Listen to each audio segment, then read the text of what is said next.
Heritage పైన దుమారం లేపడం మొదలుపెట్టారు.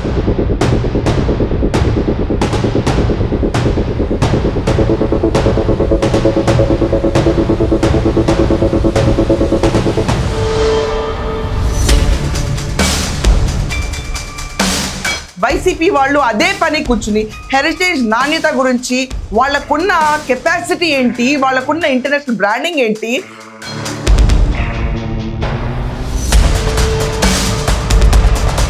హెరిటేజ్ పైన ఈరోజు ఇలాంటి విషయం చిమ్మడానికి వైసీపీ చాలా ముందుకు వచ్చేసింది.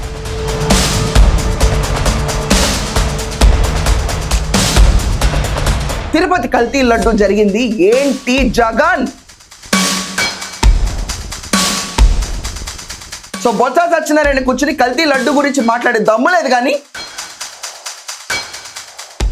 నమస్కారం అండి, దిస్ ఇస్ #you. మనం చూస్తానే ఉన్నాం, తిరుపతి కల్తీ లడ్డు గురించి టాపిక్ ఎత్తిన దగ్గర నుంచి హెరిటేజ్ పైన దుమారం లేపడం మొదలుపెట్టారు. వైసీపీ వాళ్ళు అదే పని కూర్చుని హెరిటేజ్ నాణ్యత గురించి, వాళ్ళకున్న కెపాసిటీ ఏంటి, వాళ్ళకున్న ఇంటర్నేషనల్ బ్రాండింగ్ ఏంటి, అసలు వాళ్ళకి ఇండియా వైడ్ వాళ్ళకున్న రెప్యుటేషన్ ఏంటనే విషయాలు పక్కన పెట్టేసి వాళ్ళని ఎంతకి నీచానికైనా దిగజారుతారు ఒక political party to effect other persons financial stability. At the same time ఇదంతా కాకుండా హెరిటేజ్ సంస్థ మీద దుమారం లేపితే అది డైరెక్ట్లీ ప్రపోర్షనల్ టు బాబు గారు కాబట్టి వీళ్ళు ఈ పన్నాగానికి ముందడిగేశారు. ఇదంతా కాకుండా బోలే బాబా లాంటి బుడబొక్కల డైరీని ఎలా ఎంకరేజ్ చేశావు జగన్మోహన్ రెడ్డి టెన్యూర్లో, తిరుపతి లడ్డూలో ఇంత కల్తీ జరిగింది, లప్సా లాంటి టాయిలెట్ క్లీనర్స్ ని కూడా కలిపారు, సిగ్గు లేకుండా ఇది ఎలా చేశారు అని చెప్పి ప్రజలందరూ ధ్వజమెత్తున్న సమయంలో హెరిటేజ్ పైన ఈరోజు ఇలాంటి విషయం చిమ్మడానికి వైసీపీ చాలా ముందుకు వచ్చేసింది. ఎక్కడ చూసిన ప్లాట్ఫామ్స్ లో ఈరోజు తిరుపతి లడ్డూలో కల్తీ ఎందుకు జరిగిందని నేను దమ్ము ధైర్యం లేని మొక్కందరూ కూర్చుని హెరిటేజ్ మీద ఈరోజు దండయాత్ర చేయడం మొదలుపెట్టారు. దీంట్లో భాగంగా బొత్స సత్యనారాయణ, శాసన మండలిలో ప్రతిపక్ష నేతగా ఉన్న బొత్స సత్యనారాయణ కూర్చుని హెరిటేజ్ గురించి ఒక ఉపన్యాసమే ఇచ్చారు. ఆయన ఇచ్చిన దాంట్లో ఆయన ఏం చెప్పారంటే, ఇందాపూర్లో ఉన్న ఒక సంస్థ టీటీడీకి నెయ్యి సరఫరా చేస్తే అది బినామీ ఆఫ్ హెరిటేజ్ అని చెప్పేశాడు ఆయన కూర్చుని. లిటరలీ బినామీ.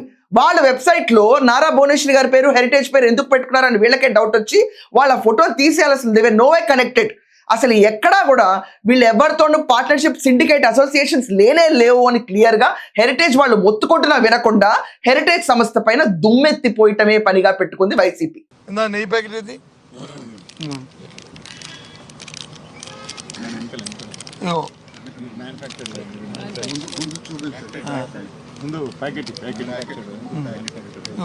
కనిపించలేండి ఇక్కడ. ఇగో మ్యానుఫ్యాక్చర్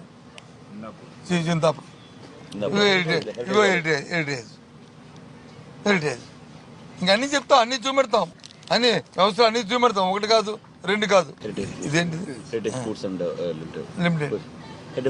చంద్రబాబు గారి హెరిటేజ్ సంస్థ వెబ్సైట్ ను తనిఖీ చేస్తే గౌరవ భువనేశ్వరి గారి ఫోటోతో సహా వారికి మ్యానుఫ్యాక్చరర్ ప్రోడక్ట్స్ చేసేటువంటి సంస్థలు ఎక్కడున్నాయి హెరిటేజ్ సంస్థకు సంబంధించి అని అంటే Indapur dairy and milk products limited అని చాలా స్పష్టంగా ఉన్నది. ఇది చాలా ఆశ్చర్యకరమైనటువంటి విషయాలు ఇప్పుడు బయటకు వస్తున్నాయి. 2014లో 16,50,000 రూపాయల నెయ్యిని 306 రూపాయలకు ఇద్దరు కలిసి ఇందాపూరు మరొక సంస్థ కలిపి టీటీడీకి 306 రూపాయలకు సప్లై చేసినారు. మీకు హెరిటేజ్ కి సంబంధించి అక్కడ నో మిల్క్ ఫ్యాట్ అని వచ్చింది పెరుగులో.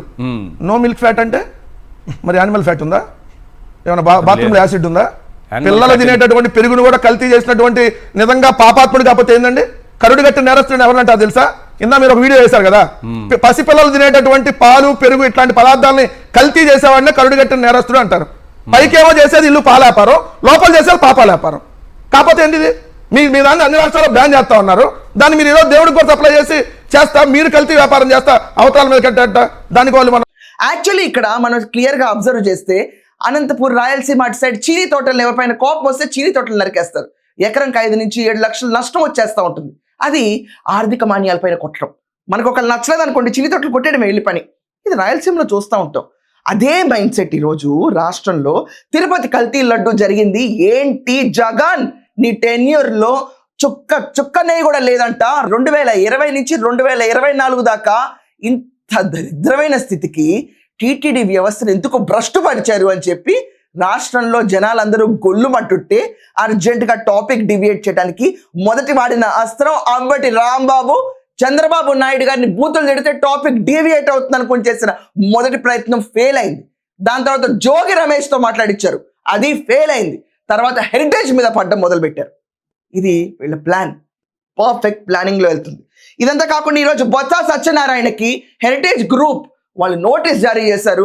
నువ్వు మాట్లాడిన మాటలకి బేస్ లేదు, ఇవన్నీ అబద్ధాలు, మాకు ఇంటర్నేషనల్ రెప్యుటేషన్ ఉంది, మాకు ఎన్నో అవార్డ్స్ వచ్చినాయి, మా స్టాండర్డ్ అండ్ మా ఇన్ఫ్లుయెన్షియల్ కెపాసిటీ చాలా వేరుగా ఉంటుంది, హెరిటేజ్ నాణ్యానికి మరో పేరు, నాణ్యతకి మరో పేరు అని వాళ్ళు నువ్వు సారీ చెప్తే సరే క్షమాపణ చెప్పకపోతే నీ పైన civil and criminal cases file చేస్తామని కూడా నోటీస్ ఇచ్చారు. హెరిటేజ్ కంపెనీకి తిరుపతి లడ్డీకి సంబంధం ఉంది. ఒకవేళ అధ్యక్ష మీరు కూడా మా లైన్ లోకి రావాలి. ఉదయం నుంచి డిస్టర్బ్ చేస్తున్నారు అధ్యక్ష. ఒక్క ఆధారం హెరిటేజ్ కి ఈ లడ్డూలో సంబంధం ఉందని ఒక ఆధారం చెప్పండి అధ్యక్ష. 10 రోజులు చర్చిద్దాం.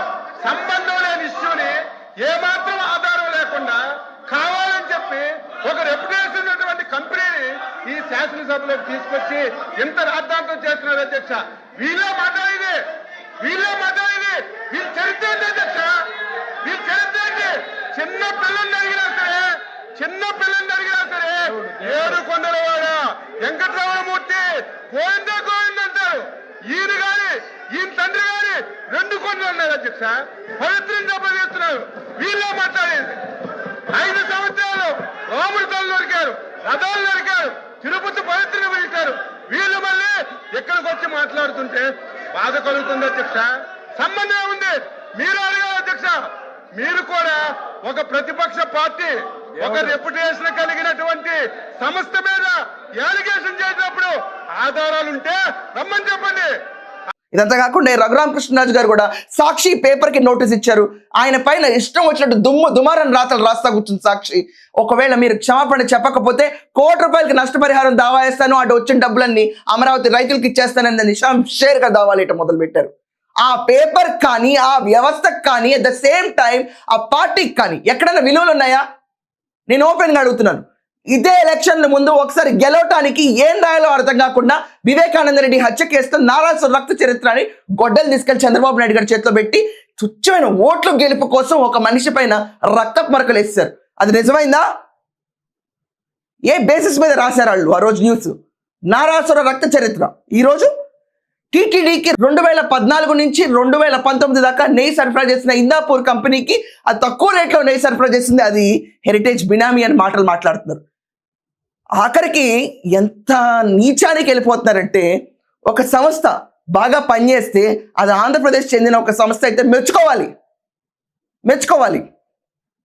జగన్మోహన్ రెడ్డి చేయకపోయినా శాల్వాలు కప్పాల్సింది పోయి సన్మానాలు చేయాల్సింది పోయి ఏంది అన్నాడు. ఏం చేసావు జగన్ నువ్వు అని శాల్వాలు సన్మానాలు కప్పడానికి?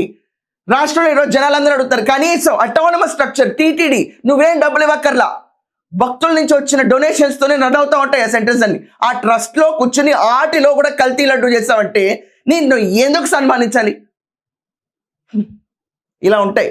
సో టీటీడీ బోర్డుకి అప్పుడు ఇందాపూర్ నుంచి సరఫరా చేసే నెయ్యి అంతా హెరిటేజ్ బినామీ అని చెప్పి మాట్లాడిన మాటలు వీళ్ళు చేస్తున్న దుష్ప్రచారం వల్ల హెరిటేజ్కి ఫైనాన్షియల్ లాస్ చాలా ఇండక్ట్ అయింది. ఒక దుష్ప్రచారం, బ్రాండ్ నేమ్ని దెబ్బతీయాలనుకోవటం. వీళ్ళు ఒక రకంగా నిజంగా చెప్పాలంటే కొంతమంది ఉంటారండి, ఇప్పుడు కొన్ని కంపెనీస్ మీద మట్స్లింగ్ చేస్తే షేర్ వాల్యూ పడిపోతుంది చూడండి, అదే పనికి కూర్చుని కొడతారు. అదే పని, ఇంకే పని ఉండదు. బిల్ గేట్స్ని తీస్తారు. ఎక్కడ తీస్తారు? వార్తలు చెప్పే వాళ్ళకన్నా బుద్ధి ఉండాలి, రాసే వాళ్ళకన్నా బుద్ధి ఉండాలి. ఇలాంటివి no, bill Gates is out. ఆయనకి ఇచ్చిన టైంలో ఆయన మాట్లాడారు, he is happy, everything is going good. Bill Gates ఏపీకి వచ్చాడు కానీ అసలు బేసికల్లీ అతను రికగ్నిషన్ లేదు. మీకు చెప్పారా? మనం బిల్ గేట్స్తో ఫోటో లేదు కదా, క్రెడిట్ చోరీ కెపాసిటీ లేదు కదా. సో అందుచేత బిల్ గేట్స్ అసలు ఇమ్మీడియట్గా బద్నాం చేయాలి. ఇది ఒక మైండ్ సెట్, ఇది ఒక ట్రైబ్. ఈ ట్రైబ్కి చెందిన బొత్స సత్యనారాయణ పాపం ఈజ్ అ గుడ్ పర్సన్, మాట్లాడే తప్పదు కదా ఇంకా పాలిటిక్స్లో ఉన్నప్పుడు. సో బొత్స సత్యనారాయణ కూర్చుని కల్తీ లడ్డు గురించి మాట్లాడే దమ్ము లేదు కానీ, చార్జ్ షీట్లో ఏమొచ్చిందో బయటకు మాట్లాడే దమ్ము లేదు కానీ, కొవ్వు లేదా ఉందా విషయం పక్కన పెట్టు, ఉంటే ఉండొచ్చు అన్నారు. దాంట్లో డిటెక్టింగ్ మోడ్లో లేదంటారు, అంతే తప్ప లేదని ఎవరు చెప్పలేదే. ఎన్డీటీవీ రిపోర్ట్లో దీంట్లో బీఫ్ టాలో ఉంది, ఫిష్ ఆయిల్ ఉందని మెన్షన్ చేస్తారు కదా బొత్స. వాటి గురించి ఎందుకు మర్చిపోతారు మీరు? అదెలా మర్చిపోతారు? వాటి గురించి ప్రజలకు చెప్పాల్సిన అవసరం లేదా? సిగ్గు వస్తుంది అప్పుడు మాట్లాడేటప్పటికి. బురద జల్లటం, కూర్చుని ఇష్టం వచ్చినట్టు. అంటే నిజంగా ఊరు పేరు లేని ప్రతి ఒక్కడు కూర్చుని హెరిటేజ్ పైన ఒక బ్రాండ్ ఇమేజ్ చేసేట్టు, జస్ట్ బికాస్ పొలిటికల్ వెంగెన్స్లో ఆర్థిక మాన్యాలు దెబ్బతీయాలని చెప్పిన ఒక దుష్ప్రయత్నం. ఎందుకంటే మీరు ఎదుర్కోలేని సత్తా లేని కొంతమంది చేసే ఈ ప్రయత్నాలకి ఈరోజు హెరిటేజ్ గట్టిగా రిప్లై ఇచ్చింది. కాన్సిక్వెన్సెస్ చాలా గట్టిగా ఉంటే క్షమాపణ చెప్పాలి, లేకపోతే criminal and civil cases file అవుతాయని. ఇది ఇలా కొత్త ఏం కాదు. సాక్షి పేపర్ పైన చిన్నబాబుకు తిండి ఖర్చు ఎంత అని చెప్పేసిన ఆర్టికల్ పైన లోకేష్ వేసిన నష్టపరిహారం కేసు ఇంకా పెండింగ్ గా ఉంది. ఇలాంటి న్యూస్లు రాయటం, ఇలాంటి న్యూస్లు మాట్లాడటం ఆ పార్టీకి, కొన్ని పేపర్లకి చాలా సర్వసాధారణం. ఇలాంటి విషయాలపైన మీ ఒపీనియన్ ఏంటో కమెంట్స్ లో గట్టిగా బల్లగుద్ది డిబేట్ చేయండి. That's all for now. Thank you.